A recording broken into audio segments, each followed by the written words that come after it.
I'm not often involved in that serious a situation. Usually my situation is somewhat different. I'm looking into an astrologer's claims, or I'm looking into some sort of a pseudoscientific thing, pretty well obviously pseudoscientific thing. But I always have to remember an experience that occurred to me. We all have the easy answer of, well, I guess that's a ghost, or it must be paranormal. It could be poltergeist, and we walk away from it because we can't or won't look a little further into it. Some years ago, when I lived in New Jersey, well, my house, I must tell you, first of all, is a strange sort of a place. It's sort of a wayside stop for itinerant magicians, conjurers, mountebanks, various characters of ill repute who will come by, identify themselves to me, and there's always a spare bedroom or a sleeping bag available to someone or other. And I often walk in, I feed people there I've never seen before in my life, and pretty soon I get to think that I don't want to see them again, either because they drink up all my beer and never contribute. I came home after a couple of days away by car. I was very, very tired, and I came in on a weekend. It's a Saturday night, and my foster son Alexis was in the kitchen, and he was helping a couple of magicians drink up the beer. And I walked in and I said, guys, I'm very, very tired. I'm going to bed. I'll see you in the morning. And they said, fine. And I guess they carried on until late at night. I went in, fell asleep, woke up the next morning, came staggering into the kitchen in time to see them eating up more of my groceries in the form of breakfast at this time. Sat down, got a half a cup of coffee into me, and straightened up at the table. And Alexis looked at me, my foster son. He said, what's with you? And I said, wow, I think last night I might have actually had a classic example of the OOBE. That's the out-of-body experience. You see, when scientists or parapsychologists even are able to express something in 2 or 3 words, or a word with 3 or 4 syllables in it, it immediately becomes scientific. So they call this out-of-body experience. It's hyphenated, and it sounds pretty good. OOBE. It means that you somehow find yourself out of your body and looking down on it, or from a distance, or whatever. And Alexis looked at me and he said, sure, you? And I said, hey, got to be honest, it appears to me as if I did undergo such an experience. Okay, give us a description. And the 2 magicians at the table leaned closer over their bacon and eggs and wanted to hear what I had to say. I said, well, I remember waking up in the middle of the night. I remember last night I couldn't get to sleep. I was super tired, but then, of course, as soon as you hit the mattress, you're staring at the ceiling.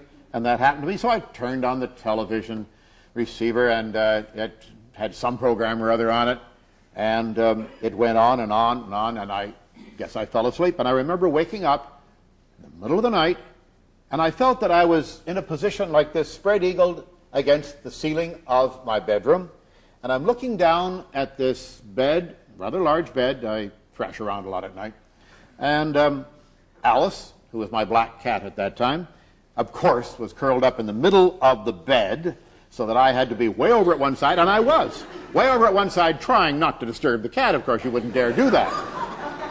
She's taken the exact center of the bed, curled up in a big black ball, and as I'm up against the ceiling, I notice that the room is lit in sort of a grayish light. Look down at the television set, it's psh, and there's static all over the screen, you know, the white noise sort of thing, and confetti on the screen, and that's illuminating the room, and I'm seeing myself in bed, scrunched over at one side, and this big chartreuse sort of a green bedspread on it with Alice, the black cat, in the middle of it, and I noted that as she opened up her eyes, she had green eyes the same color as the bedspread. It almost looked like 2 holes punched right through her head. It was, and she looked at me, and as cats do, she went, and went right back to sleep. Now, that was a very strong experience for me, folks. And I could tell you right now at this moment, yes, I really believe, I'm not convinced of it, but I believe from the evidence that's presented to me, I had an out-of-body experience that matches the description that we've all heard about so many times. But fortunately for me, in a way, I'm not really dead set against having my belief structure disturbed or having new facts come in that will disturb my previous convictions in matters. It doesn't really disturb me that much. But fortunately for you, so that I can give you this anecdotal experience, which I think is very powerful, and fortunately for me, I am able to tell you what actually had happened. Alexis looked at me and he said, I got 2 things to show you. He went to the foot of the stairs and came up with a big transparent laundry bag. He had taken it halfway down. He never took it all the way down to the laundry room. He took it halfway down. That's the way kids do. And he brought it all the way upstairs. And inside, I noted a bunch of sheets, pillowcases, and the Chartres bedspread. He said, that's been there since yesterday. Then I don't have the Chartres bedspread on my bed. I dashed to the door, looked in, and it was this, oh God. I lost it someplace, thank goodness. It is a terrible hunting scene. I don't know where I got it. Somebody left it, I don't know. But it was the only one that I used when the other one was in the laundry. He had taken that one off, put it in the laundry, and the other one was on there. So I couldn't have seen Alice in the middle of the hunting scene. I would have noticed that. And he said, look out on the patio. I looked outside. He said, Harry here, one of the magicians, is highly allergic to cats. I put her out yesterday around 4 in the afternoon. She hasn't been in the house since, and she's not very happy about it all. And I looked out, and there she was on the patio and had been out all night. She could not have been in the bedroom, curled up in the middle. It was a dream, an hallucination, if you will. It could not have happened. Physically, I had 2 very good pieces of evidence that it could not have happened.